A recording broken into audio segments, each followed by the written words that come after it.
প্রিয় ছাত্রছাত্রী, আমি এজি স্যার আলোচনা করছি পদার্থবিজ্ঞানের বিভিন্ন বিষয় নিয়ে এই গোল ফিজিক্স ইউটিউব চ্যানেলে। আজ আলোচনা করব স্থির তড়িতের প্রাথমিক ধারণা নিয়ে। প্রথমেই বলে নিই স্থির তড়িৎ ব্যাপারটা কি। যদি আধান তার উৎপত্তিস্থলে স্থির থাকে তাহলে আমরা যে ঘটনাগুলো দেখি সেগুলো এই বিষয়ে আলোচনা করব। অর্থাৎ আধান যখন স্থির অবস্থায় থাকে তাকেই আমরা স্থির তড়িৎ বলে থাকি। এখানে আধান প্রবাহিত হয় না। এর জন্য কি ঘটনা ঘটে তা আমরা এক এক করে জানব। তাহলে সেগুলো বিস্তারিত জানার জন্য আমাদের প্রাথমিক যে বিষয়গুলো জানতে হবে, এখন সেগুলো এক এক করে দেখছি। তোমরা হয়তো তোমাদের টেক্সট বইটা খুললে দেখবে যে সেখানে অনেক কথাবার্তা লেখা আছে। তো এত পড়ে পরীক্ষায় কি এমসিকিউ আসবে, তার কি উত্তর বা দেব, এটা অনেকের মনে প্রশ্ন আসতে পারে। তাই আমি চেষ্টা করেছি এখানে বিষয়গুলোকে খুব সংক্ষিপ্ত আকারে কিন্তু সবগুলো বিষয় তোমাদের কাছে উপস্থাপিত করার। তোমরা মনোযোগ সহকারে পুরো এই ক্লাসটি দেখলে সমস্ত বিষয় রপ্ত করতে পারবে এবং এই চ্যাপ্টার থেকে যে কোনো এমসিকিউর উত্তর দিতে পারবে আমি আশা রাখছি। তাহলে এক এক করে আমি বিষয়গুলো বলে যাচ্ছি, তোমরা গুরুত্ব সহকারে শোনো।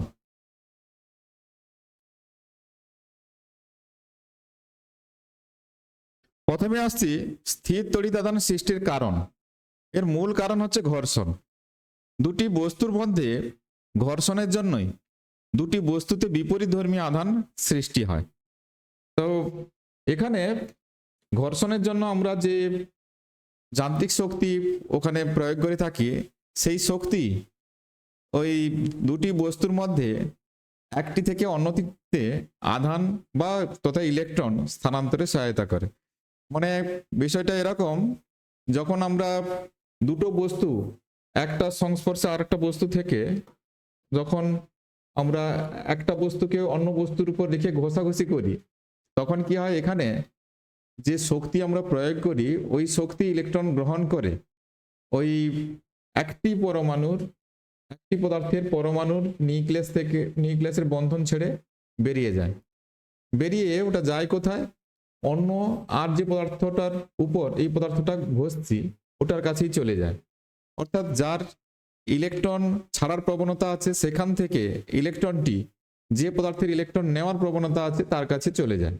তাহলে দুটো পদার্থ একটার সঙ্গে আরেকটা যখন ঘষাঘষি করি আমরা, তখন একটি পদার্থ থেকে ইলেকট্রন অন্য পদার্থে স্থানান্তরিত হয়। অর্থাৎ যে পদার্থ ইলেকট্রন ছেড়ে দেয় সেটা যদি পজিটিভ আধানে আহিত হয়, অন্যটি হবে নেগেটিভ আধানে আহিত। তাহলে একটি ধনাত্মক আধান লাভ করলে অপরটি অবশ্যই ঋণাত্মক আধান লাভ করবে। এখানে উপরে ঋণাত্মক লেখা আছে, নিচে ধনাত্মক লেখা আছে। তাহলে দুটি বস্তু দুই রকম তড়িৎগ্রস্ত হবে। এটা আমরা জানি, এগুলো নিচের দিকের ক্লাসে ছিল। ঘর্ষণের দ্বারা স্থির তড়িৎ সৃষ্টির পদ্ধতিকে আমরা তড়িৎ আহিতকরণ বলে থাকি। তাহলে ঘর্ষণের দ্বারা স্থির তড়িৎ যে সৃষ্টি হয় এটাকে তড়িৎ আহিতকরণ বলা হয়। আধানের কিছু প্রপার্টি থাকে এখানে, যেমন প্রপার্টি যেটা লেখা আছে, সম আধান হলে সম প্রকৃতির আধান পরস্পরকে বিকর্ষণ করে, আর বিপরীত প্রকৃতির আধান হলে পরস্পর আকর্ষণ করবে। তাহলে প্লাস প্লাস বিকর্ষণ, মাইনাস মাইনাসে বিকর্ষণ, কিন্তু প্লাস মাইনাস হলে আকর্ষণ হবে।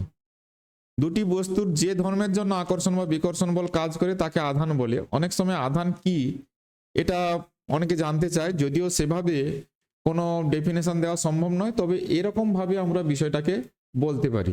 দুটি বস্তুর যে ধর্মের জন্য বস্তু দুটির মধ্যে আকর্ষণ বা বিকর্ষণ কাজ করে তাকে আমরা আধান হিসাবে, ওই ধর্মটাকে আধান হিসাবে কল্পনা করতে পারি। তো এগুলো প্রাইমারি লেভেলের কথাবার্তা, এগুলো নিচের দিকের ক্লাসগুলোতে জেনেছ। তবে এখানে যেগুলো আমাদের সবসময় ব্যবহার করতে হয় এবং মনে রাখতে হবে, আধানের একক। আধান পরিমাপযোগ্য প্রাকৃতিক বিষয়, অতএব এর একক থাকবে।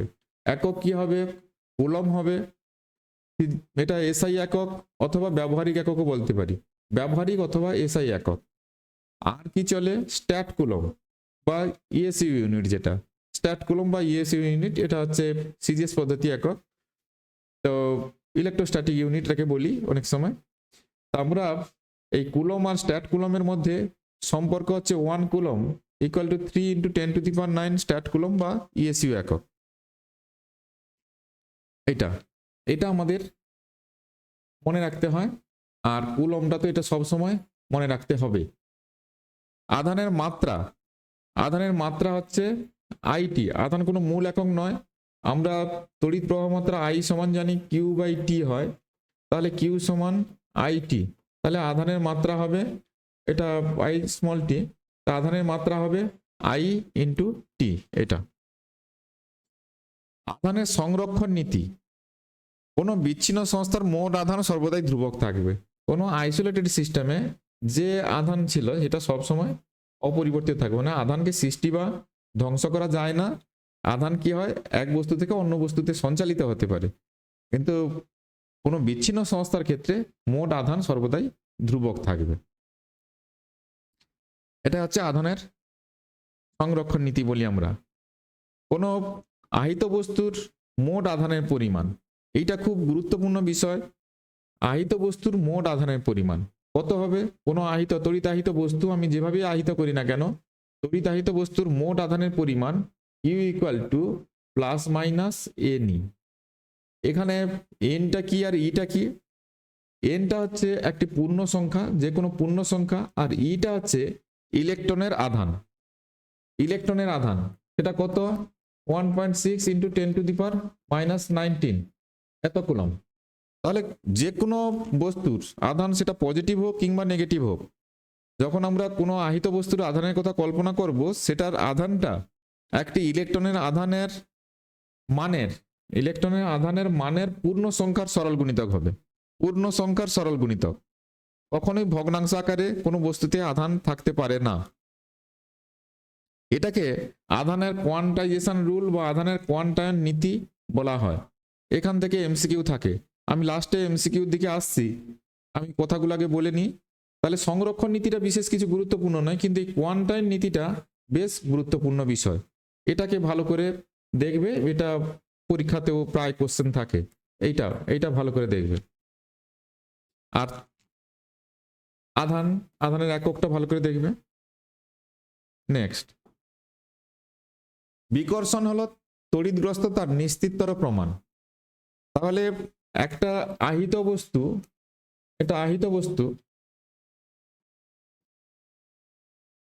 আর একটা বস্তুকে আকর্ষণ করতে পারে। এটা যদি অনাহিত হয় তাহলে তাকেও কিন্তু আকর্ষণ করতে পারে। আবার আহিত বস্তু একটা বিপরীত আধানে আহিত বস্তুকে আকর্ষণ করতে পারে। তাহলে আকর্ষণ দেখে আমরা নিশ্চিত বলতে পারবো না দ্বিতীয় বস্তুটা এটা আহিত কি আহিত নয়। কিন্তু যদি কখনো এরকম দেখি যে একটা বস্তু আর একটা বস্তুকে বিকর্ষণ করছে, তাহলে নিশ্চিত যে দ্বিতীয় বস্তুটা আহিত। বিকর্ষণ তখনই হয় দুটো সমপ্রকৃতির আধান হলে, না হলে বিকর্ষণ হবে না। তাহলে বিকর্ষণ হতে গেলে দ্বিতীয় বস্তুটাকে অবশ্যই আহিত হতে হবে। সেই কারণে এই জন্য বলা হয় বিকর্ষণই তড়িৎগ্রস্ততার নিশ্চিত প্রমাণ। অর্থাৎ দ্বিতীয় বস্তুটা তড়িৎগ্রস্ত, এটা আমরা নিশ্চিত করে বলতে পারি। এই বস্তু আহিত কি না, একটা বস্তু তোমাকে দেওয়া হলো, সেই বস্তুটা তড়িৎ আহিত কি না এটার টেস্ট করতে হবে। যে যন্ত্র আমরা ব্যবহার করি সেটা হচ্ছে স্বর্ণপত্র তড়িৎবীক্ষণ। এছাড়া ওই যন্ত্রের সাহায্যে আরো একটা কাজ করা যায়, ওই বস্তুটা কিরকম আধানে আহিত সেটাও নির্ণয় করা যায়। তাহলে স্বর্ণপত্র তড়িৎবীক্ষণ যন্ত্র এমন একটা যন্ত্র, তার সাহায্যে আমরা দুটো কাজ করতে পারি।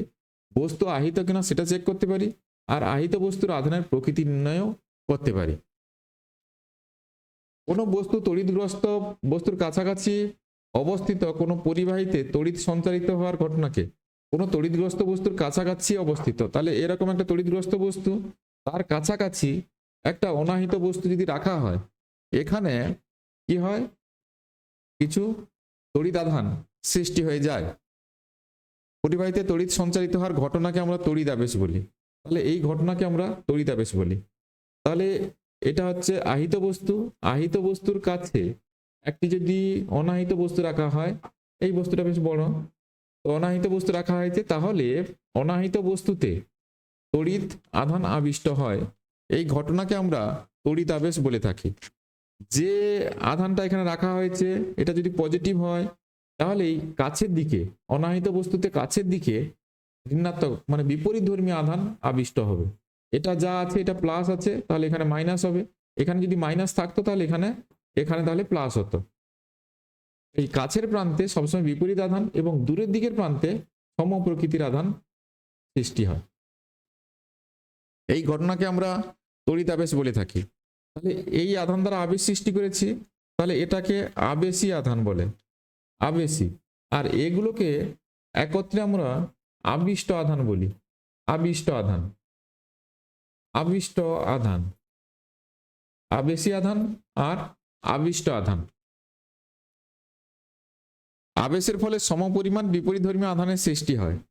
দেখো এই যে আবেশ হয়েছে, এখানে যতটা নেগেটিভ আধান হয়েছে এখানে ততটাও পজিটিভ আধান সৃষ্টি হবে।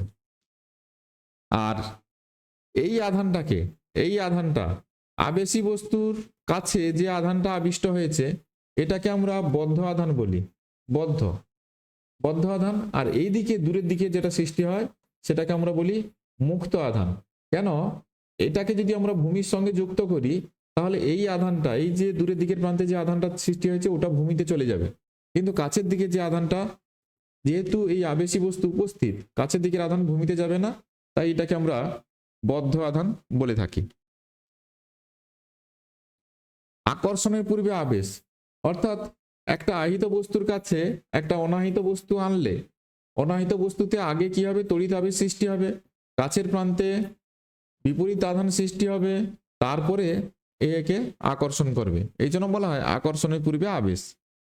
আহিত পরিবাহীতে আধান সর্বদাই বাইরের পৃষ্ঠে অবস্থান করে। একটা যদি আহিত বস্তু আমরা নিই, এটা একটা আহিত বস্তু, তাহলে একে আধান দিয়েছি, তাহলে আধান কোথায় থাকবে? এর ভেতরে থাকতে পারে, বাইরে থাকতে পারে, কিন্তু আধান সবসময় বাইরের পৃষ্ঠে অবস্থান করে। কেন? সম প্রকৃতির আধান এখানে দিয়ে রেখেছি, এরা পরস্পরকে বিকর্ষণ করে। বিকর্ষণ করলে কি হবে? এরা অপর থেকে দূরে সরে যাওয়ার চেষ্টা করবে, এরা একজন আরেকজন থেকে দূরে সরে যাওয়ার চেষ্টা করবে।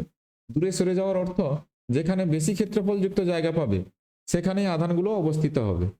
তাহলে একটা যে কোনো জ্যামিতিক আকার বিশিষ্ট বস্তুর বাইরের পৃষ্ঠের ক্ষেত্রফলটাই সব থেকে বেশি হয়। ভেতরে যে কোনো জায়গা থেকে বাইরের পৃষ্ঠে থাকলে ওখানে ক্ষেত্রফলটা বেশি থাকে, ফলে আধানগুলো সবসময় যে কোনো পরিবাহীর বাইরের পৃষ্ঠে অবস্থান করবে। ধর্মটা তাহলে কোনটা? ওই বিকর্ষণ ধর্ম, সমপ্রকৃতির আধান পরস্পরকে বিকর্ষণ করে, তার কারণেই বাইরের পৃষ্ঠে অবস্থান করে। এটা এই নীতিকে কাজে লাগিয়ে আমরা তড়িৎ পর্দা তৈরি করি। তড়িৎ পর্দা, তড়িৎ পর্দা একটা বিশেষ ব্যবস্থা। ধরো সেটা কিরকম হতে পারে? সকলেই পাখির খাঁচা দেখেছি আমরা, এইরকম দেখতে এটা। তাহলে এখানে সুন্দর ওই সরু ধাতব তারের নেট দেওয়া থাকে।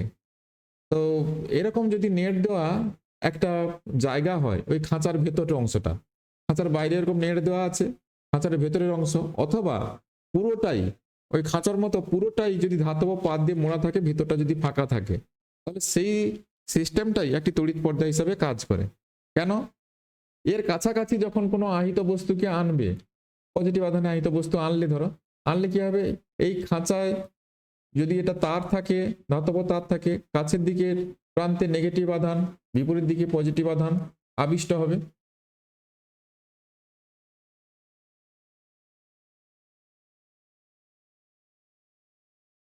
ফলে এই যে ভেতরের অংশটা আছে না, এই ভেতরের অংশটা বাহ্যিক এই আধানের প্রভাব থেকে মুক্ত থাকবে। ওখানে যদি কোনো সেনসিটিভ যন্ত্রপাতি আমরা রাখি তাহলে এই আধানের প্রভাব ওখানে থাকবে না। তাহলে এই যে খাঁচা টাইপের যে জিনিসটা, সেটা ধাতব তার দিয়ে হতে পারে বা পুরোটাই পাতে মোড়া থাকতে পারে, মোড়া পাতে একটা ঢাকনা দিয়ে রাখতে পারি। তাহলে ওই যে জিনিসটা, ওটাই তড়িৎ পর্দা হিসাবে কাজ করছে। এই জন্য তড়িৎ পর্দা কি? যে ব্যবস্থার সাহায্যে কোনো স্থানকে বাইরের কোনো আধানের প্রভাব থেকে মুক্ত রাখা হয় তাকেই তড়িৎ পর্দা বলা হয়। এটা তড়িৎ পর্দা কি, এই ধরনের কোশ্চেন, যদিও এটা থিওরিটিক্যাল কোশ্চেন, তো তড়িৎ পর্দা বিষয়টা এটাই। তাহলে ওটা তার অথবা পাত দিয়ে তৈরি আর ভিতরটা ফাঁকা থাকে, এটাই। আধানের রৈখিক ঘনত্ব, এখন আধান আহিত পরিবাহীর বাইরের পৃষ্ঠে অবস্থান করে। তাহলে যদি আমরা একটা তারে আধান দিই, তাহলে তারের বাইরে এই আধানটি থাকবে। তাহলে টোটাল আমি কিউ আধান দিয়েছি, এই তারটা দৈর্ঘ্য এল। তাহলে একক দৈর্ঘ্যে আধান কত হবে? তাহলে এল দৈর্ঘ্যে আধান কিউ, একক দৈর্ঘ্যে আধান, এটাকে আমরা এখানে ল্যামডার দিকে লিখেছি। তাহলে কত হবে? Q by L. Charge per unit length, এটাকে আধানের রৈখিক ঘনত্ব বলা হয়। আবার যদি কোনো তলে কোনো সারফেসে ক্ষেত্রফল ধরা যাক এ, তাতে কিউ আধান দেওয়া আছে, তাহলে আধান তো ওর বাইরের পৃষ্ঠেই কেবল আছে। তাহলে সেক্ষেত্রে একক ক্ষেত্রফলে আধানের পরিমাণ সেটা সিগমা দিয়ে লেখা হয় সমান কিউ বাই এ। আধানের এটাকে তলমাত্রিক ঘনত্ব সিগমা বলা হয়, অথবা ইংরেজিতে বলছে সারফেস চার্জ ডেনসিটি। আর কি থাকে? আধানের আয়তন ঘনত্ব, বা ইংরেজিতে আমরা ভলিউম চার্জ ডেনসিটি বলে থাকি। যদি কোনো জোনে আধান ইউনিফর্মলি ডিস্ট্রিবিউটেড হয়, কিছু সিচুয়েশন আসবে, আমরা ক্যালকুলেট করব।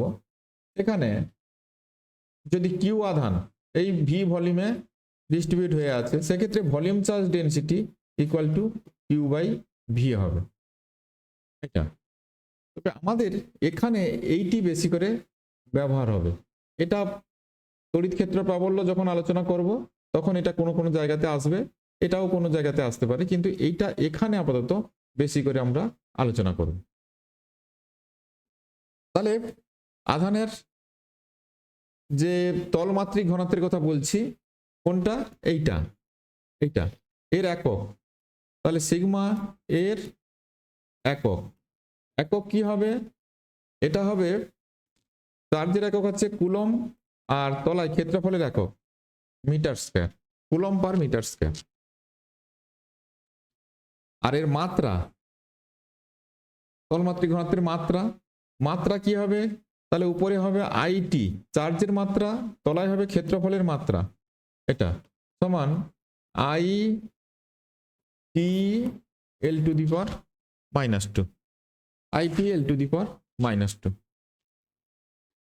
এখন কোনো গোলকের উপরে যদি চার্জ ডিস্ট্রিবিউট হয়, কিউ চার্জ এই গোলকটার উপরে ডিস্ট্রিবিউট হয়ে আছে। গোলক, এটা সার্কেল নয়, এটা 3 ডাইমেনশনে গোলক আমি বলতে চাইছি। গোলক, তো এর ব্যাসার্ধ ধরো আর, এর ব্যাসার্ধ আর ব্যাসার্ধের কোনো গোলকের উপরে কিউ আধান দিয়ে রেখেছি। তাহলে এক্ষেত্রে আধানের তলমাত্রিক ঘনত্ব কত হবে? সিগমা সমান কিউ বাই গোলকটার বাইরের পৃষ্ঠের ক্ষেত্রফল 4 পাই আর স্কয়ার। তাহলে দেখতে পাচ্ছি এখানে তলমাত্রিক ঘনত্ব এই গোলকের ব্যাসার্ধের বর্গের সহিত ব্যস্তানুপাতে পরিবর্তিত হচ্ছে। অর্থাৎ গোলকটা যত ছোট হবে, ব্যাসার্ধ যত কম হবে, তত সিগমার মান বেশি হবে। এখানে একটা প্রশ্ন থাকে, বক্রতা আর ব্যাসার্ধ। বক্রতা, ধরো কোনো একটা অসম আকৃতির এরকম ধরো পরিবাহী পদার্থ এরকম আছে, এর সব জায়গায় কিন্তু বক্রতা সমান নেই। আমি যদি এই পোর্শনটা ধরি, এই পোর্শনটা একটা বড় গোলকের অংশ, এরকম একটা গোলকের অংশ। আবার যদি এই জায়গাটা ধরি, এই সূচালো অগ্রভাগটা, এটা দেখতে পাচ্ছি এরকম একটা ছোট গোলকের অংশ। তাহলে এর যে ব্যাসার্ধ, এর ব্যাসার্ধ যদি R1 বলি, এর যে ব্যাসার্ধ, এর তো এইটুকু ব্যাসার্ধ, এটা R2। তাহলে এখানে দেখতে পাচ্ছি R2 লেস দেন R1।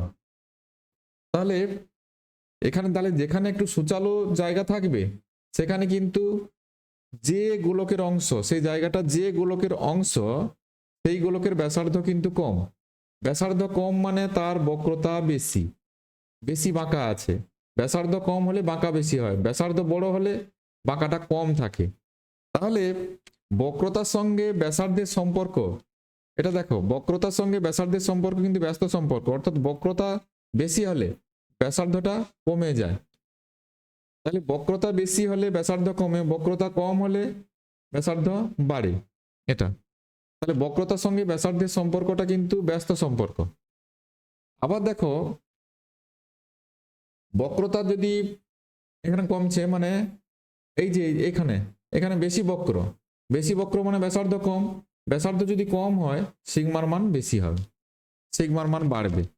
অর্থাৎ অসম আকৃতির কোনো বস্তুকে যখন আমরা আহিত করব, যে জায়গাটা একটু বক্রতা বেশি আছে সেই জায়গা আধানের তলমাত্রিক ঘনত্ব বেশি হবে। এখানে তলমাত্রিক ঘনত্ব মোট, এইখানে তলমাত্রিক ঘনত্ব বেশি।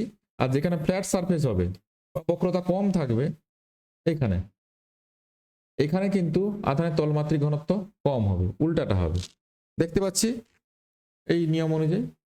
তাহলে বক্রতার সঙ্গে ব্যাসার্ধের সম্পর্ক কিন্তু উল্টাটা, ব্যাসার্ধ কম হলে বক্রতা বেশি হবে, ব্যাসার্ধ বেশি হলে বক্রতা কম হবে, এটা মনে রাখবে।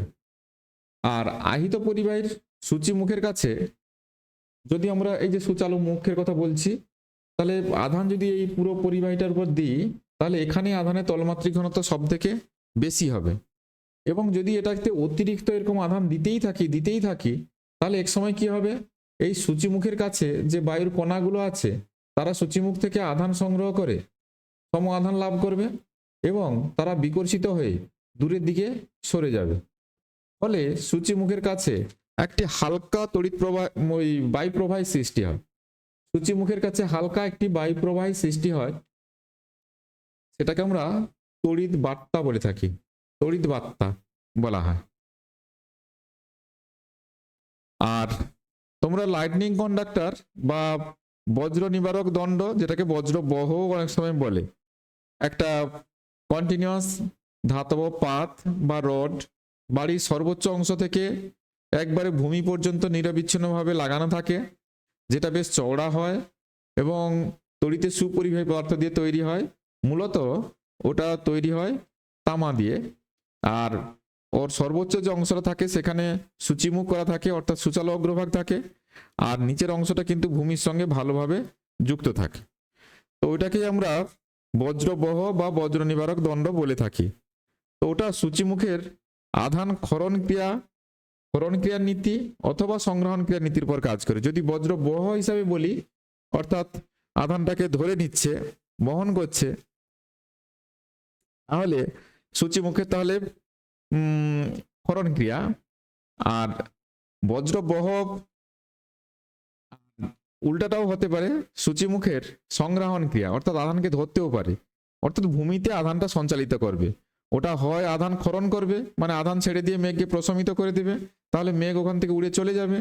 আদারওয়াইজ ও পুরো ওই আহিত মেঘটাকে যদি ধরে নেয় তাহলে সেটা কিন্তু ভূমিতে চলে আসবে ওই বজ্রবহের মাধ্যমে। দুটো কাজই করে থাকে। অর্থাৎ এর মূল যে নীতি, এটা তো তড়িতের সুপরিবাহী পদার্থ, সেটা তাহলে হয় আধান ছাড়বে না হয় আধান গ্রহণ করে নেবে। তাহলে এটা সূচিমুখের আধান ক্ষরণ নীতিতে কাজ করে যদি বজ্রবহ হয়, আর নিবারক হলে ওই একটা ক্ষরণ আর একটা সংগ্রহণ ক্রিয়া, দুটো ক্রিয়া, বজ্রবহের নীতি।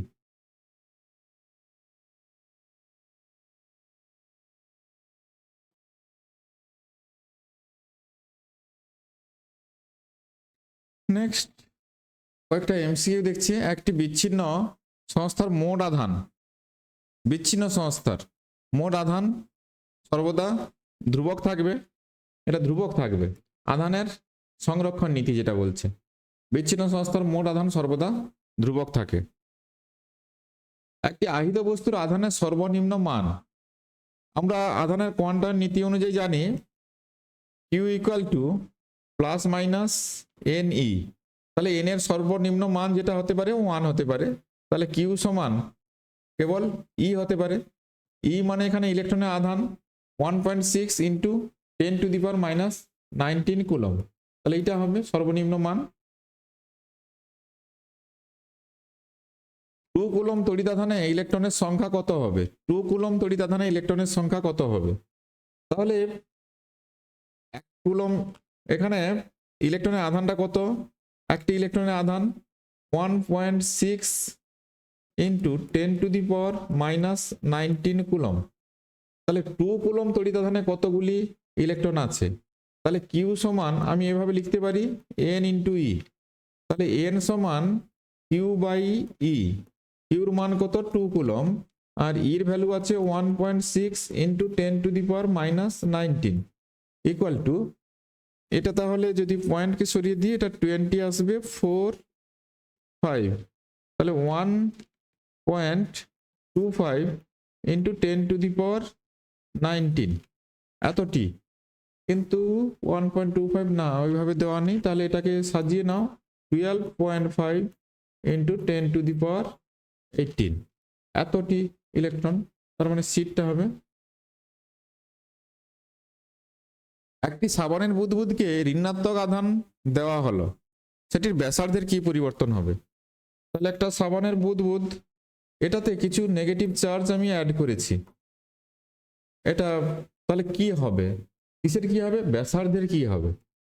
তাহলে আধান সবসময় কি করবে, বাইরের পৃষ্ঠে থাকবে এবং একে অপরকে বিকর্ষণ করবে। বিকর্ষণের জন্য এটা চাইবে দূরের দিকে একটু ছড়িয়ে পড়তে, অর্থাৎ এর ব্যাসার্ধটা কিছুটা বাড়বে, বাইরের পৃষ্ঠে ক্ষেত্রফল বাড়বে মানে ব্যাসার্ধটা বাড়বে। তাহলে কি হবে, ব্যাসার্ধের বৃদ্ধি পাবে, ব্যাসার্ধের বৃদ্ধি পাবে।